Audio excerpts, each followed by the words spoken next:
इसके पास से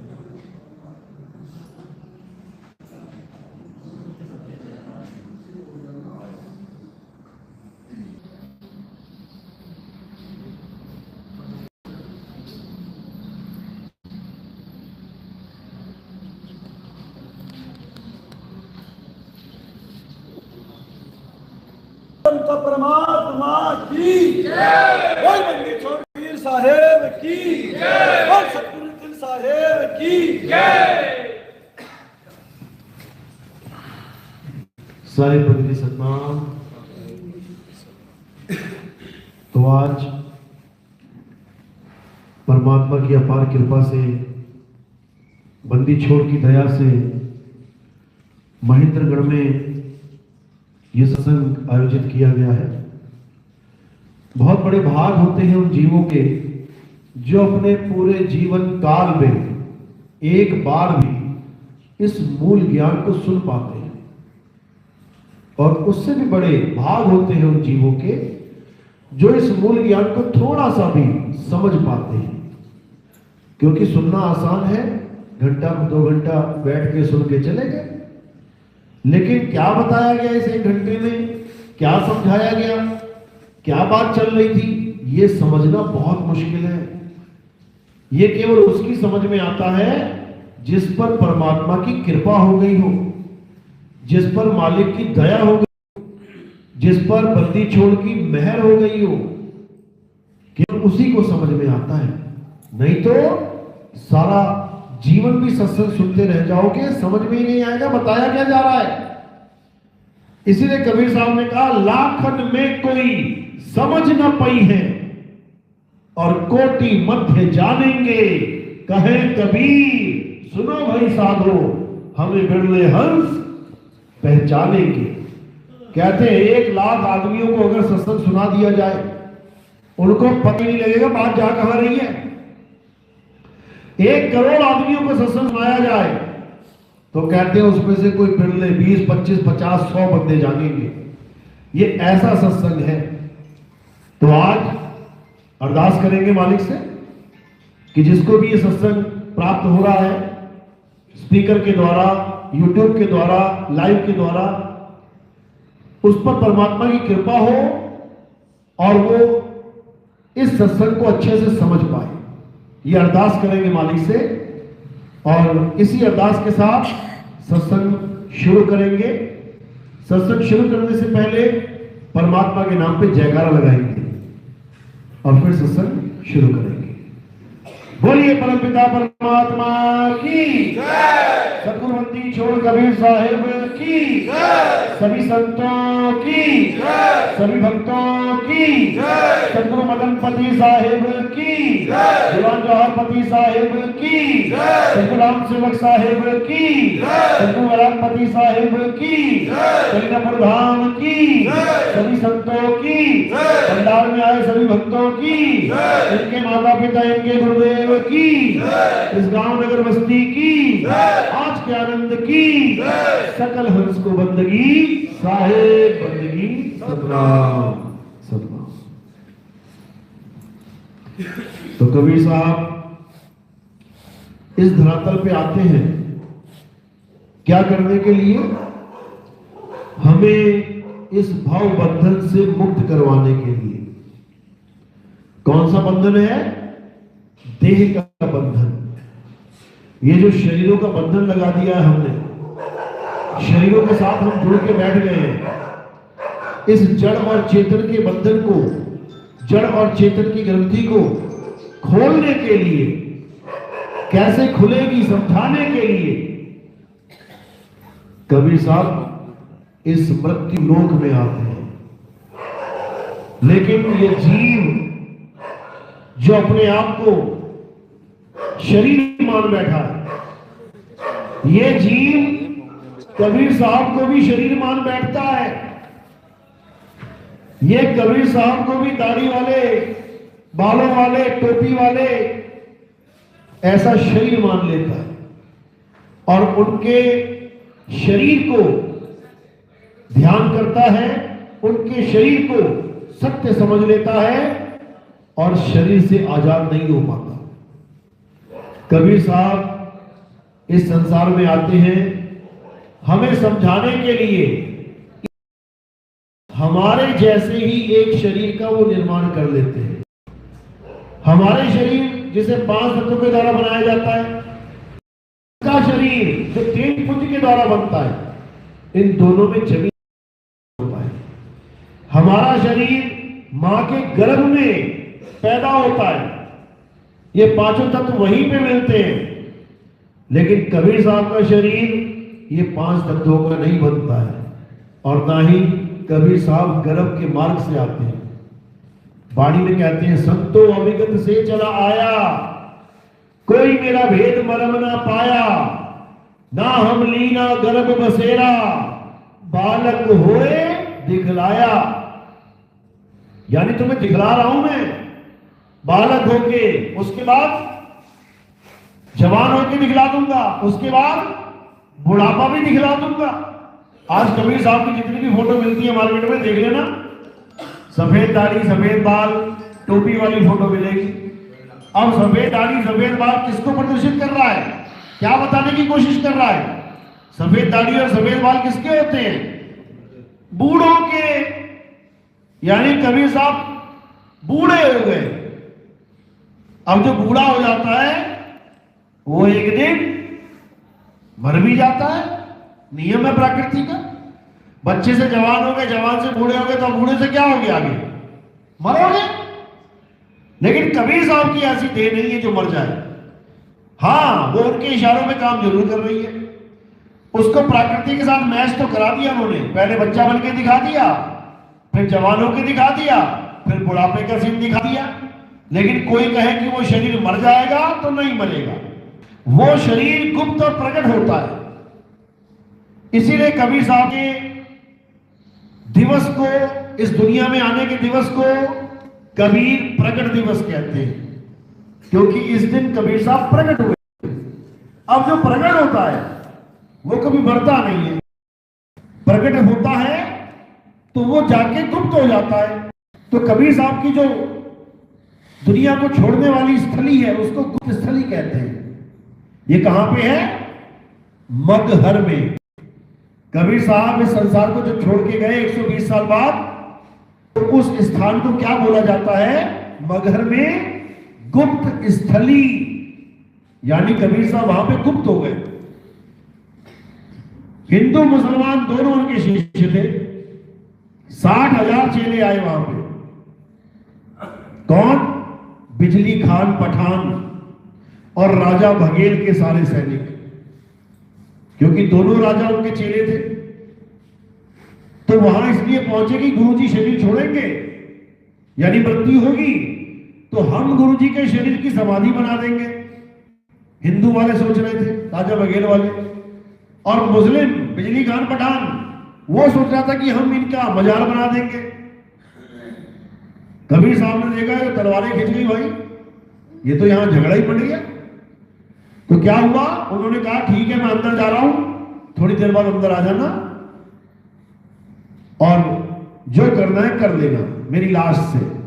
चले गए अंदर, चादर ओढ़ दी, बाहर आवाज आई आसमान से, खोलो पर्दा है नहीं मुर्दा, मिथ्या युद्ध कर डाला, ऐ मूर्ख नादाना तुमने हमें नहीं पहचाना।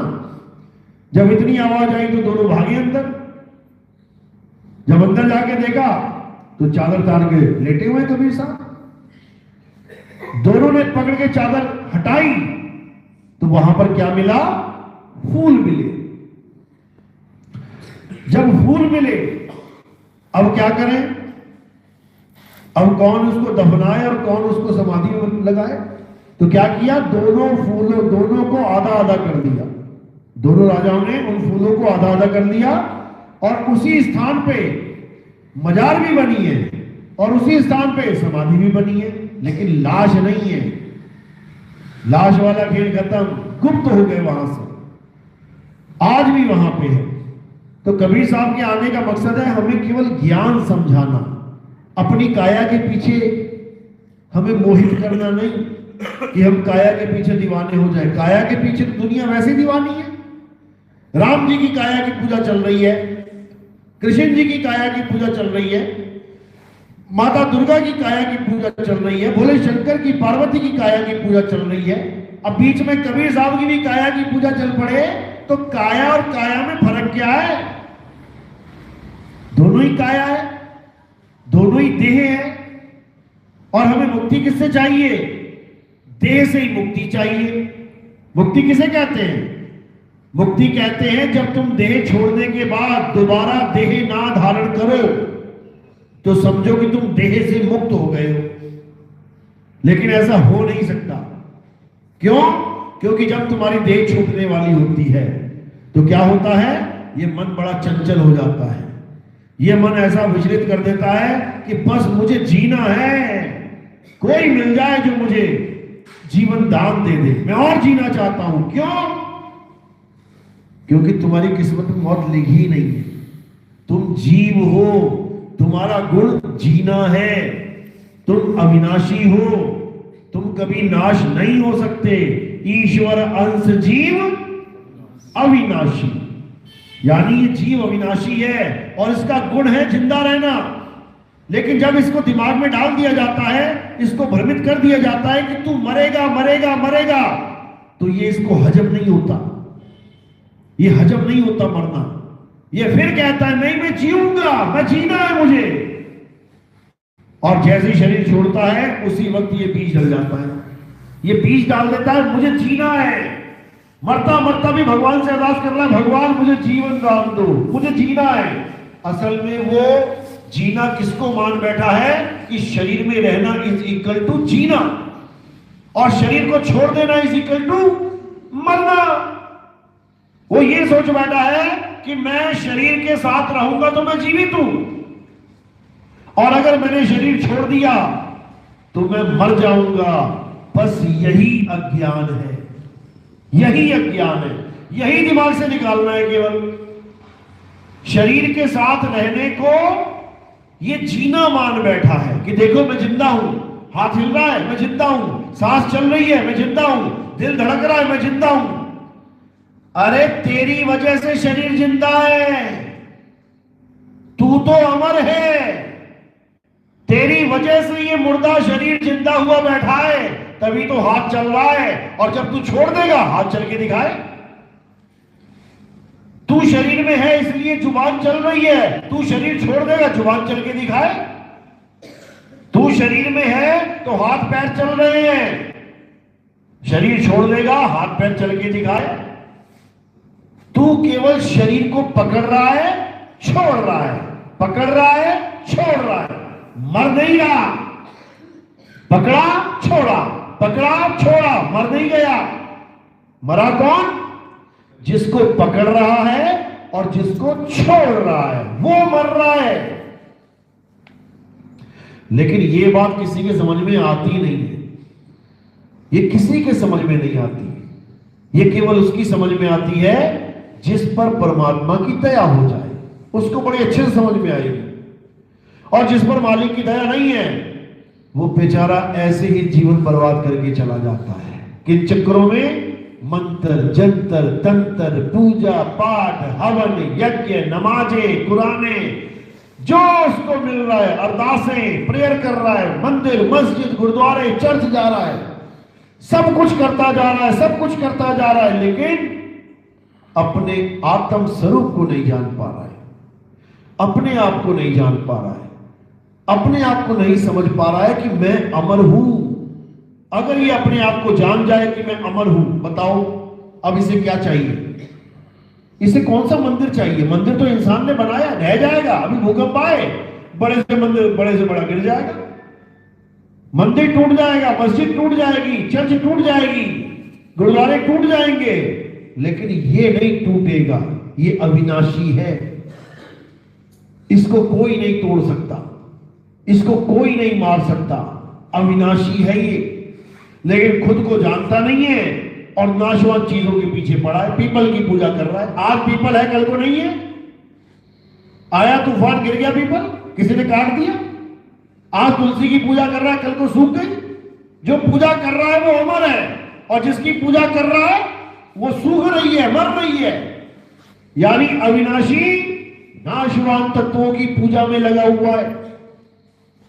जब तक ये समझ में नहीं आया, जब तक ये बुद्धि सुलझने वाली नहीं है, तो कबीर साहब क्या कह रहे हैं कि परमात्मा से प्यार तो इसे बहुत है, भगवान से प्यार बहुत है इसे, भले भगवान को ना देखा हो, लेकिन उसके लिए ये गर्दन काट और कटवा दोनों हो सकता है। देख लो, भगवान के नाम पे दंगे होते हैं, तलवारें खिंच जाती है, गोलियां चल जाती हैं।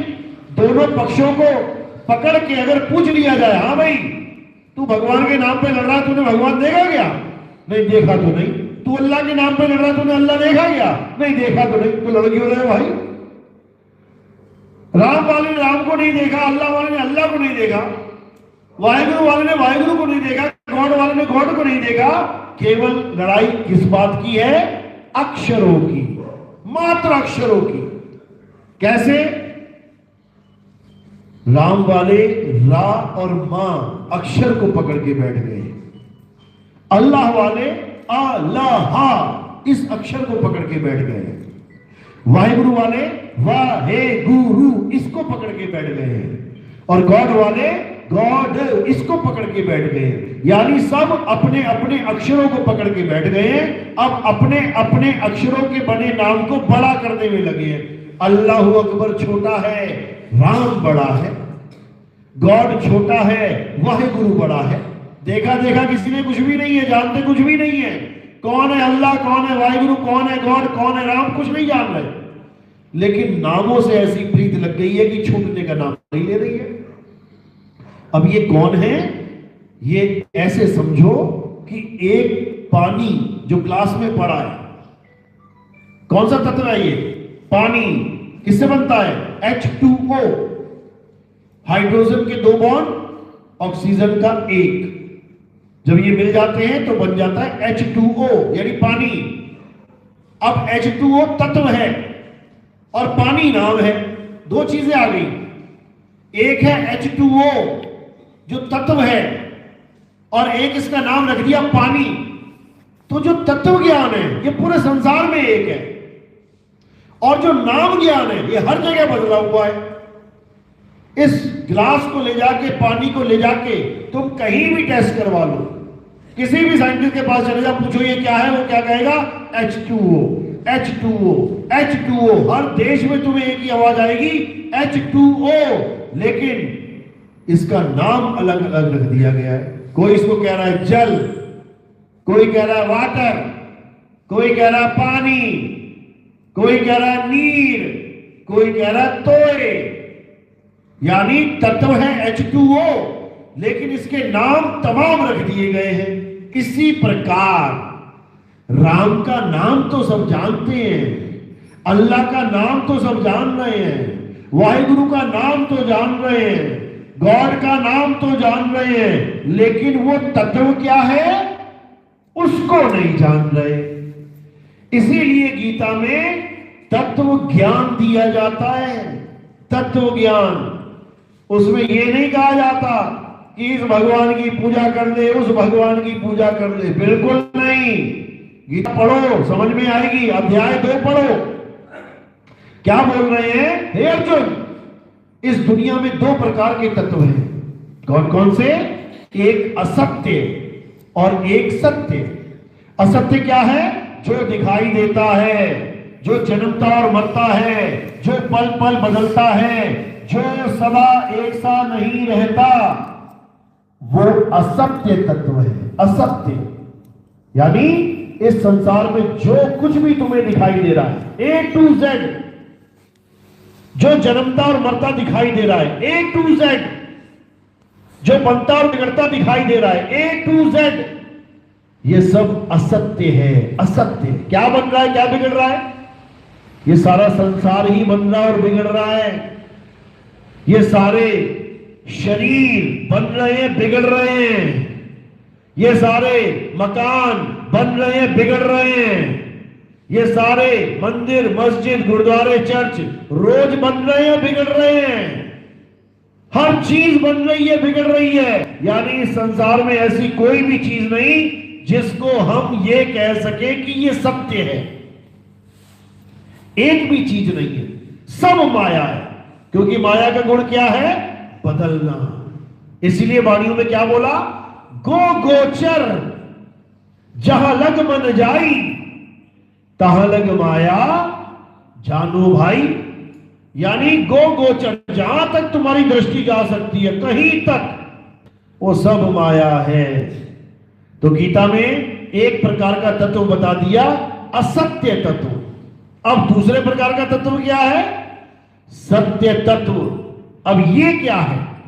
हे अर्जुन, इस सारे ब्रह्मांड में, इस सारे जगत में अगर कुछ सत्य है तो वो क्या है? आत्मा। हे अर्जुन, ये आत्मा ही सत्य है।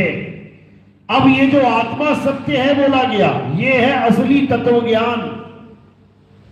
ये है असली तत्व ज्ञान। जैसे पानी क्या है? H2O, ऐसे ही सत्य क्या है? आत्मा। आत्मा ही सत्य है।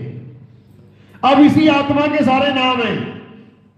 जितने भी नाम इस संसार में हैं, ये सब आत्मा के ही हैं, भले वो तुम्हारा ही नाम क्यों ना हो। किसी का नाम है राजू, किसका नाम है? ये आत्मा का नाम है। किसने रख दिया? माता पिता ने। जब बच्चा पैदा हुआ तो उसका नाम राजू रख दिया गया। अगर बच्चा पैदा हो जाता लेकिन उसमें आत्मा ना होती तो क्या नाम रखते हैं उसका? मरा हुआ बच्चा पैदा हो जाए तो उसका क्या नाम रखते हैं? कुछ भी नहीं, क्योंकि जिसका नाम रखना था वो है ही नहीं इसमें। ये तो खाली पिंजरा पिंजरा आ गया, तोता है ही नहीं उसमें। नाम तोते का रखा जा रहा है, तोते को पुकार रहे हैं हम। अरे धर्मेंद्र, तोते को बुला रहे हैं। तोता वहां से कह रहा है, हां पिताजी। पिंजरे का नाम नहीं है धर्मेंद्र, तोते का नाम है, रख दिया गया है। क्यों? क्योंकि हमारे पास अक्षर है। ये 52 अक्षर है, इसलिए खूब नाम रखे जा रहे हैं। गाय ना रख पाई अपने बच्चे का नाम, बैल ना रख पाया, कुत्ता बिल्ली हाथी घोड़ा ना रख पाया अपने बच्चों के नाम। बच्चे तो पैदा कर रहे हैं ये लोग, लेकिन नाम नहीं रख पा रहे। क्या कारण है? क्योंकि इनके पास 52 अक्षर है ही नहीं। 52 अक्षर किसने बनाए? आदि मानव ने। जब आदि मानव जो नंगा धड़ंगा घूमता था, जिसके पास कपड़े नहीं थे, खाने को रोटी नहीं थी, जिसके पास रहने के लिए घर नहीं था, जानवरों की तरह रहता था। 5 तत्वों में से 4 तत्वों का ज्ञान था, आसमान, वायु, धरती, पानी। 5वां तत्व अग्नि, इसका कोई ज्ञान नहीं था उसे। तो क्या हुआ? एक दिन पत्थर से पत्थर टकरा गया। पत्थर से पत्थर टकराया तो क्या निकल गया? चिंगारी। अब चिंगारी निकली तो हैरान हो गया, ऐसा कैसे? उसके बाद लगा पत्थर से पत्थर टकराने, आग प्रकट कर ली उसने। आग प्रकट करने के बाद भी उसको ये नाम नहीं आया कि मैं इसको बोलूं क्या। आग प्रकट कर दी, तत्व प्रकट हो गया, लेकिन उसका नाम नहीं रख पाया वो। क्यों? क्योंकि उसके पास अक्षर ही नहीं थे। धीरे धीरे धीरे बुद्धि का और विकास हुआ और बुद्धि तेज चलने लगी। धीरे धीरे धीरे उसने अक्षरों की खोज करी। कैसे करी? मुख के द्वारा, मुंह से, जीभ से जो भी आवाज निकली गले से उसको लिपिबद्ध करने लग गया।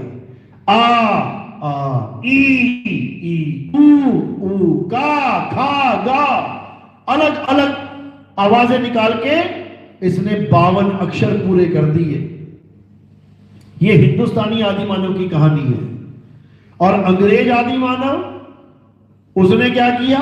उसने आ ई नहीं बनाया, उसके मुंह से क्या निकला? A B C D. कितने अक्षर बना दिए उसने? 26। तो हमारे वाले ने बनाया 52, उसने बनाया 26। तो इसका मतलब हमारे वालों का दिमाग कितना तेज था उनसे? 2 गुना। 26 पे खत्म हो गई कहानी उनकी, और हमारे वाले 52 बना के बैठ गए। अब आगे क्या हुआ? इन्हीं 52 अक्षरों के द्वारा सारे संसार में दिखने वाली चीजों के नाम रखने शुरू कर दिए। हमने कहा पेड़ पौधे, उन्होंने कहा ट्रीज प्लांट्स। हमने कहा सूरज चांद सितारे, उन्होंने कहा सन मून एंड स्टार्स। हमने कहा एयर वाटर फायर, हमने कहा हवा पानी आग, उन्होंने कहा एयर वाटर फायर। यानी जिन तत्वों को हमने देखा हमने हिंदी में नाम रख दिए, और उन्होंने उन्हीं तत्वों को देखा अंग्रेजी में नाम रख दिया। यहां तक तो समझ में आती है बात कि चलो हमने जल कहा, पानी कहा, उन्होंने वाटर कहा, कोई झगड़ा नहीं है, क्योंकि हमें भी पता है जल और वाटर क्या होता है, उन्हें भी पता है, कोई झगड़ा नहीं है। कोई झगड़ा नहीं है। जल कह लो, वाटर कह लो, नीर कह लो, तोय कह लो, आग कह लो, अग्नि कह लो, फायर कह लो, एक ही बात है। हवा कह लो, वायु कह लो, एयर कह लो, एक ही बात है। कोई झगड़ा नहीं। क्यों? क्योंकि हमें तत्व ज्ञान है। हमें पता है कि वाटर क्या है, जल क्या है, नीर क्या है, तोय क्या है। तत्व ज्ञान है तो नामों के साथ कोई झगड़ा नहीं हो सकता। लेकिन तत्व ज्ञान नहीं है, फिर नामों के साथ बहुत तगड़ा झगड़ा हो जाता है। यहां तक तो ठीक था, रख दिए सारे नाम, लेकिन उसके बाद क्या हुआ? भगवान के नाम रखने शुरू हो गए। अरब वालों ने लिख दिया अल्लाह, अंग्रेजों ने लिख दिया गॉड, सिखों में आ गए वाहेगुरु, हिंदुओं में आ गया परमात्मा। सबने उन नामों को लिख दिया जो सब अलग अलग तो थे, लेकिन उसका तत्व क्या था ये नहीं जान पाए। हम ये जान ही नहीं पाए कि वो तत्व क्या था जिसका नाम परमात्मा है, वो तत्व क्या है जिसका नाम अल्लाह है, वो तत्व क्या है जिसका नाम गॉड है, वो तत्व क्या है जिसका नाम राम है। हमें तत्व ज्ञान नहीं हो पाया। अब तत्व ज्ञान नहीं है तो लड़ो, फिर लड़ो। राम बड़ा की, अल्लाह बड़ा की, वाटर बड़ा की, पानी बड़ा, लड़ो। तो इसलिए क्या करना है? नामों को थोड़ी देर किनारे कर देते हैं। जल कह ले, वाटर कह ले, नीर कह ले, तोय कह ले, कोई बात नहीं, कुछ भी कह ले, पहले बता वो है क्या। अपना अपना जल, वाटर, नीर, तोय मेज पे रख दो पहले। जब मेज पे आ जाएगा तब सब जान जाएंगे अरे ये तो एक ही चीज है, इसको मैं वाटर कह रहा था, ये जल कह रहा था, ये पानी कह रहा था, ये नीर, ये तोय कह रहा था। लड़ाई खत्म, झगड़ा खत्म। कब खत्म हुआ? तत्व ज्ञान पे। नाम ज्ञान पे झगड़ा खत्म नहीं होगा, नाम पे तो बवाल हो जाएगा। तो ये भगवान के नाम पे जो झगड़ा हो रहा है ये क्यों हो रहा है? क्योंकि नाम तो सबने पकड़ लिया, लेकिन तत्व का ज्ञान ही नहीं है। इसीलिए गीता में क्या बोला गया? हे अर्जुन, जो परम सत्य है, यानी आत्मदेव, अगर तुम उसको जानना चाहते हो, अगर तुम सत्य को पहचानना चाहते हो, तो कहां जाओ? अध्याय 4 34वां श्लोक। हे अर्जुन, तुम ऐसे तत्वदर्शी संत की शरण में जाओ, मंत्र जपने वालों के पास नहीं, तंत्र के करने वालों के पास नहीं, पूजा पाठ हवन यज्ञ करने वालों के पास नहीं। किसका नाम लिखा है वहां पे? तत्वदर्शी संत, जो तुम्हें यह बताएगा कि राम किस तत्व को कहते हैं, अल्लाह किस तत्व को कहते हैं, वाहिगुरु किस तत्व को कहते हैं, गॉड किस तत्व को कहते हैं। और वो तत्वदर्शी संत ही पूरे संसार के झगड़े को खत्म कर सकता है। क्यों? क्योंकि उसके पास तत्व ज्ञान है। वो कभी ये होने ही नहीं देगा कि लोग अल्लाह वाहिगुरु गॉड नाम से झगड़ा करें। वो तत्व ज्ञान दे देगा कि ये पानी का नाम ही वाटर है, वाटर का नाम ही जल है, जल का नाम ही नीर, और नीर का नाम ही तोय है। लेकिन इन नामों के जपने से कुछ नहीं मिलने वाला। तुम्हारे गिलास में H2O होना चाहिए। गिलास खाली है और नाम जप रहे हो तो कभी प्यास बुझने वाली नहीं है।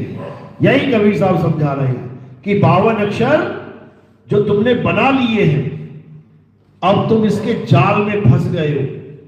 तो कह रहे हैं 52 के जंजाल में फंस गया ये संसार, सिमरन 52 का करे कैसे लागे पार। यानी याद तो करना था परमात्मा को, याद तो करना था तत्व को, लेकिन याद किसको करने लग गया? अक्षरों को। राम राम राम राम, अल्लाह अल्लाह अल्लाह, वाहिगुरु वाहिगुरु वाहिगुरु। क्या कर रहा है? अक्षरों को याद कर रहा है। और याद किसको करना है? तत्व को। तत्व को याद करना है। इसीलिए कबीर साहब ने कहा कि श्वासा की कर सिमरनी, कर अजपा का जाप, परम तत्व का ध्यान धर, सो हम आपे आप। क्या मतलब है इसका? लोगों ने इसको श्वासों का अजपा जाप बना दिया कि सांसों में सोहंग सोहंग ये जप लो, बर्बाद हो जाओगे। साहिब कह रहे श्वासा कीकर सिमरनी, यानी जो माला 108 तुम फेर रहे हो और उसको जल्दी जल्दी निपटा के फिर खूंटी पे टांग देते हो, ये काम मत कर भाई। ये माला छोड़, लकड़ी की माला छोड़, और किसको माला बना ले? सांसों को। कितनी माला चलती है सांसों की एक दिन में? 21,600। दिन में भी नहीं रुकेगी और सोते हुए भी नहीं रुकेगी। ऐसा सिमरण कर, यानी जागते और सोते दोनों समय मालिक याद रहना चाहिए। तो कह रहे लकड़ी वाली छोड़, श्वासा की कर सिमरनी और कर अजपा का जाप। मंत्र का जाप नहीं बोला। किसका जाप? अजपा। अजपा का मतलब क्या होता है? जिसे जपा नहीं जा सकता। अब यहां पानी पड़ा है, इसको जपा जा सकता है या पिया जा सकता है? पिया जा सकता है, पानी को जपा नहीं जा सकता। पानी का नाम जपने में आ सकता है, पानी थोड़ी नहीं जपोगे तुम।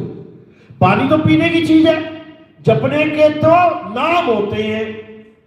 तो साहिब समझा रहे हैं कि श्वासा की कर सिमरनी, कर अजपा का जाप, यानी जिसे जपा नहीं जा सकता उसका जाप कर। मंत्र मत पकड़ के बैठ गई हो, यानी उस विधि को जान ले जिससे अजपा का भी जाप हो सकता है। तो कह रहे हैं श्वासा की कर सिमरनी, कर अजपा का जाप, परम तत्व का ध्यान धर। यह है असली चीज। यानी नाम मत जप, उस नाम की जो वस्तु है उसका ध्यान धर। अल्लाह नाम मत जप, अल्लाह जो है उस वस्तु का ध्यान धर। राम नाम मत जप, राम कहते किसे हैं उस वस्तु का ध्यान धर। वाहिगुरु नाम मत जप, वाहिगुरु कहते किसे हैं उस तत्व का ध्यान धर। तो कह रहे हैं परम तत्व का ध्यान धर, सोहम आपे आप। अब ये सोहम का क्या मतलब है? बोल तो दिया सोहम। सोहम का मतलब भी जान लो क्या होता है। ये कोई मंत्र नहीं है, सांस अंदर गई तो बाहर गई तो हम सो हम खत्म हो जाएगी सांसें, एक दिन अटक जाएगा सोहम बीच में ही। सोहम का मतलब क्या होता है? जो तू सो हम, जैसा तू वैसे हम। यानी सोहम एक अवस्था का नाम है जिसे आत्म अवस्था कहते हैं। आत्म अवस्था, कायावस्था नहीं, मन और माया अवस्था नहीं, आत्म अवस्था। यानी जैसा परमात्मा वैसा ही मैं। तो आत्मा अजन्मा है, नित्य है, शाश्वत है। परमात्मा अजन्मा है, नित्य है, शाश्वत है। दोनों एक रूप हो जाएंगे, तब समझो कि अब तुम्हें ज्ञान मिला, अब तुम्हारा कल्याण होगा। और लगे रहे तुम राम राम राम, अल्लाह अल्लाह अल्लाह, वाहिगुरु वाहिगुरु, तो अक्षरों के चक्कर में मारे जाओगे। इन अक्षरों के चक्कर में बड़े बड़े ऋषि मुनि जन्म बर्बाद करके चले गए। इसलिए कबीर साहब ने बोला, 52 अक्षर जीव आधारा। आदि मानव ने अक्षर कैसे बनाए? जीव की वजह से। अगर ये जीव ना होती, इंसान के मुंह में जीव ना होती, बताओ कौन सा नाम रखते, किस नाम रखते? कितने नाम बोल पाते तुम? आज कोई गूंगा तुम्हें दिख जाए, उसको पूछना क्या बोल लेगा वो? हा करेगा वो, क्या बोलेगा वो? यानी सारे नाम कहां से आ रहे हैं? जीव से। जीव है तो नाम है, जीव नहीं तो नाम नहीं। अगर आदि मानव की जीव ना होती, अगर आदि मानव ने ये अक्षर ना बनाए होते, तो भगवान दशरथ अपने पुत्र भगवान राम जी का नाम नहीं रख पाते। राम कैसे रख लेते जब अक्षर ही नहीं बने?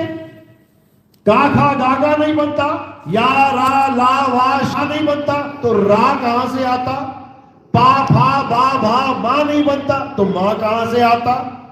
तो अक्षर है तो भगवान के नाम है, अक्षर नहीं तो भगवान का कोई नाम नहीं।